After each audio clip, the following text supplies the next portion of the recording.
3 જૂન 2026 અધિક જયેષ્ઠ દિવસ 18 પુરુષોત્તમ માસ કથા અધ્યાય 18 ઉપવાસના ફળની કથા ભાગ 1 ઓમ શ્રી ગણેશાય નમઃ ઓમ નમો ભગવતે વાસુદેવાય જય શ્રી પુરુષોત્તમ ભગવાન પ્રાચીન સમયમાં અનંતપુર નામનું એક સુંદર નગર હતું.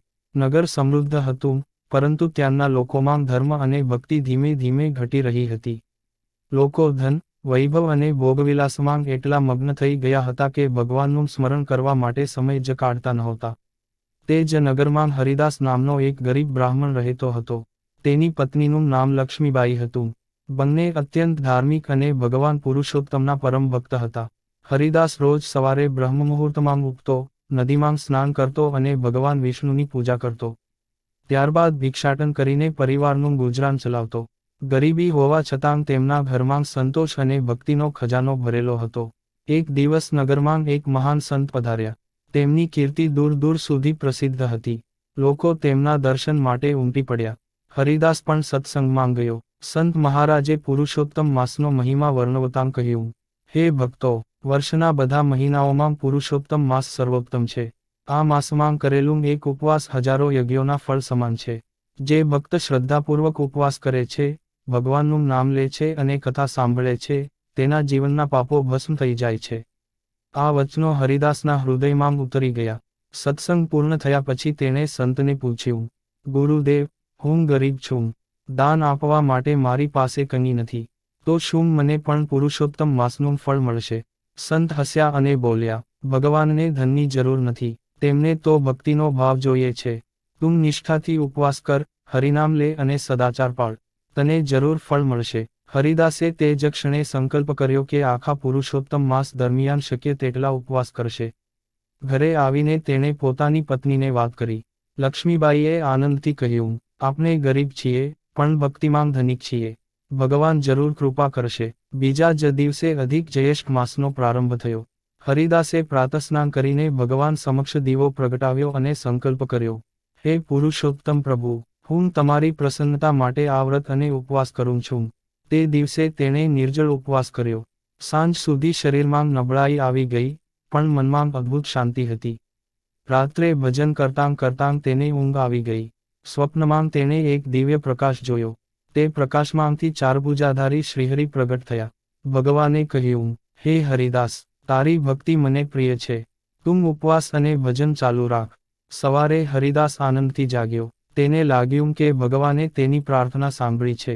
દિવસો પસાર થવા લાગ્યા. હરિદાસ સતત ઉપવાસ, જપ અને કથા શ્રવણ કરતો રહ્યો. પરંતુ ભગવાન જ્યારે કૃપા કરે છે, ત્યારે પહેલા ભક્તની પરીક્ષા લે છે.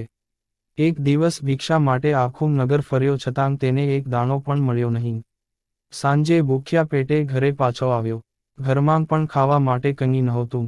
પત્નીએ કહ્યું, આજે તો પાણી પીને સૂઈ જઈએ. બંનેએ ભગવાનનું નામ લીધું અને સૂઈ ગયા. પરંતુ તેમના મનમાં ભગવાન પ્રત્યે કોઈ ફરિયાદ નહોતી. તેઓ માનતા હતા કે જે કંઈ થાય છે તે ભગવાનની ઈચ્છાથી જ થાય છે. બીજા દિવસે એક અજાણી ઘટના બની. ઘરના દરવાજા આગળ એક વૃદ્ધ સાધુ ઊભા હતા. તેમણે ભિક્ષા માંગી. ઘરમાં માત્ર એક સૂકી રોટલી હતી. લક્ષ્મીબાઈ મૂંઝાઈ ગઈ. જો રોટલી આપી દે તો પોતે અને પતિ શું ખાશે? પણ તરત જ તેને ધર્મનો વિચાર આવ્યો. તેણે તે એકમાત્ર રોટલી પણ સાધુને અર્પણ કરી દીધી. સાધુ ખૂબ પ્રસન્ન થયા. તેમને આશીર્વાદ આપતાં કહ્યું, તમારા ઘરમાં ક્યારેય અન્નની અછત નહીં રહે. પુરુષોત્તમ ભગવાન તમારી ભક્તિથી પ્રસન્ન છે. આટલું કહીને સાધુ આગળ વધી ગયા. હરિદાસ અને લક્ષ્મીબાઈના મનમાં અદ્ભુત શાંતિ છવાઈ ગઈ. તેમને ખબર નહોતી કે આ સાધુ કોઈ સામાન્ય માનવી નહોતા. તેમની ભક્તિની પરીક્ષા પૂર્ણ થવાની હતી. અને ભગવાન પુરુષોત્તમની કૃપાનો અદ્ભુત ચમત્કાર હવે પ્રગટ થવાનો હતો. 3 જૂન 2026 અધિક જયેષ્ઠ દિવસ 18 પુરુષોત્તમ માસ કથા અધ્યાય 18 ઉપવાસના ફળની કથા ભાગ 2 ઓમ નમો ભગવતે વાસુદેવાય જય શ્રી પુરુષોત્તમ ભગવાન વૃદ્ધ સાધુને છેલ્લી રોટલી અર્પણ કર્યા પછી હરિદાસ અને લક્ષ્મીબાઈના મનમાં અદ્ભુત સંતોષ હતો. ઘરમાં ખાવા માટે કંઈ નહોતું, છતાં તેઓ દુઃખી નહોતા. કારણ કે તેઓ જાણતા હતા કે ભક્તનું પાલનહાર સ્વયં ભગવાન છે.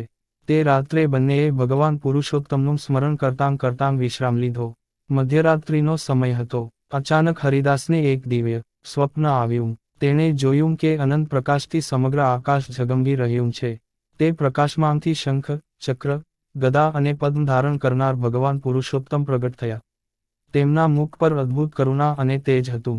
ભગવાન બોલ્યા, હે હરિદાસ, આજે તું અને તારી પત્નીએ પોતાની ભૂખની ચિંતા કર્યા વિના એક અજાણ્યા સાધુને અન્નદાન કર્યું. તે સાધુ કોઈ સામાન્ય મનુષ્ય ન હતો. હું જ તમારી ભક્તિની પરીક્ષા લેવા આવ્યો હતો. હરિદાસના નેત્રોમાંથી પ્રેમના આંસુ વહેવા લાગ્યા. તે ભગવાનના ચરણોમાં નમી પડ્યો. ભગવાને આગળ કહ્યું, હે ભક્ત, તારો ઉપવાસ, તારી શ્રદ્ધા અને તારી દયા મને અત્યંત પ્રિય છે. જે ભક્ત મુશ્કેલીમાં પણ ધર્મ છોડતો નથી, તેને હું ક્યારેય છોડતો નથી. આટલું કહીને ભગવાન અંતર્ધ્યાન થઈ ગયા. સવારે હરિદાસ જાગ્યો ત્યારે તેનું હૃદય આનંદથી ભરાઈ ગયું હતું. તેણે તરત જ લક્ષ્મીબાઈને આખું સ્વપ્ન કહ્યું. લક્ષ્મીબાઈની આંખોમાં પણ આનંદના આંસુ આવી ગયા. તેણે હાથ જોડીને કહ્યું, પ્રભુએ આપની પ્રાર્થના સાંભળી લીધી. થોડીવાર પછી લક્ષ્મીબાઈ ઘરના ભંડારખંડમાં ગઈ. ત્યાં પહોંચતાં જ તે આશ્ચર્યથી સ્તબ્ધ થઈ ગઈ. જે અનાજના ડબ્બા ગઈકાલે સંપૂર્ણ ખાલી હતા, તે આજે ઘઉં, ચોખા અને દાળથી ભરેલા હતા. તેણે હરિદાસને અવાજ આપ્યો. હરિદાસ દોડી આવ્યો. દૃશ્ય જોઈને તે ભાવવિભોર થઈ ગયો. બંને પતિ પત્નીએ ભગવાનનો આભાર માન્યો. તેઓ સમજી ગયા કે આ ભગવાન પુરુષોત્તમની કૃપા સિવાય બીજું કંઈ નથી. ધીમે ધીમે આ સમાચાર સમગ્ર ગામમાં ફેલાઈ ગયા.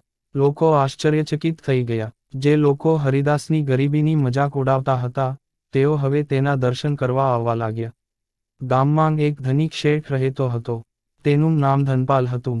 તે ખૂબ ધનવાન હતો, પરંતુ ધર્મ અને ભક્તિમાં તેનો વિશ્વાસ ઓછો હતો. જ્યારે તેણે આ ચમત્કાર વિશે સાંભળ્યું ત્યારે તે હસવા લાગ્યો.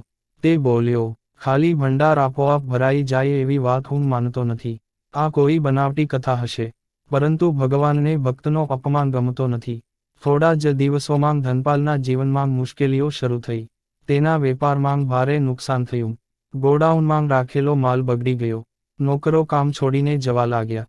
ઘરમાં કલહ વધવા લાગ્યો. ધનપાલ ચિંતિત થઈ ગયો. એક રાત્રે તેને સ્વપ્ન આવ્યું. સ્વપ્નમાં એક તેજસ્વી દિવ્ય પુરુષ દેખાયા. તેમણે કહ્યું, હે ધનપાલ, તું ભક્તોની નિંદા કરે છે અને ભગવાનની કૃપા પર શંકા કરે છે. અભિમાનનો ત્યાગ કર અને ભક્તિનો માર્ગ અપનાવ. ધનપાલ ભયભીત થઈ જાગી ગયો. બીજા દિવસે તે હરિદાસના ઘરે ગયો. તેણે નમ્રતાથી માથું ઝુકાવ્યું અને કહ્યું, ભાઈ, મેં તમારી મજાક ઉડાવી હતી. મને ક્ષમા કરો. હરિદાસે પ્રેમથી જવાબ આપ્યો, ભગવાનનું નામ લેનાર માટે દ્વેષ રાખવો યોગ્ય નથી. હું તમને હૃદયથી માફ કરું છું. ધનપાલના હૃદયમાં પરિવર્તન આવ્યું. તેણે પણ પુરુષોત્તમ માસનું વ્રત અને ઉપવાસ શરૂ કર્યા.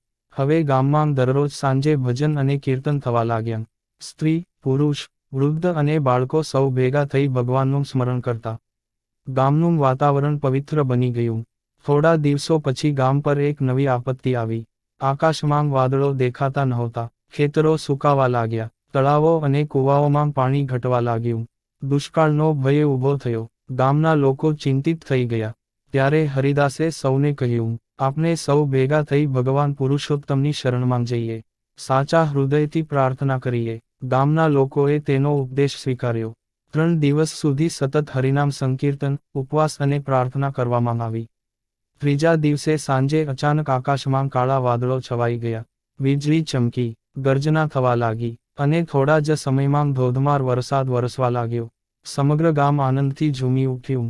સુકાયેલા ખેતરો ફરી લીલાછમ બની ગયા. તળાવો પાણીથી ભરાઈ ગયા. ગામના લોકોએ એકસ્વરે જયઘોષ કર્યો, જય શ્રી પુરુષોત્તમ ભગવાન. તે દિવસે દરેકને સમજાયું કે ઉપવાસ, ભક્તિ અને પ્રાર્થનામાં અપરંપાર શક્તિ રહેલી છે. હરિદાસનો મહિમા ગામમાં વધવા લાગ્યો. પરંતુ હરિદાસ ક્યારેય અભિમાની બન્યો નહીં. તે હંમેશા કહેતો, આ બધું ભગવાનની કૃપા છે. હું તો માત્ર તેમનો દાસ છું.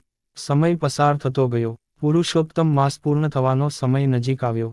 અને ભગવાન હરિદાસને એક એવી દિવ્ય કૃપા આપવાના હતા જેનું ફળ માત્ર આ જન્મમાં નહીં, પરંતુ અનેક જન્મો સુધી મળવાનું હતું.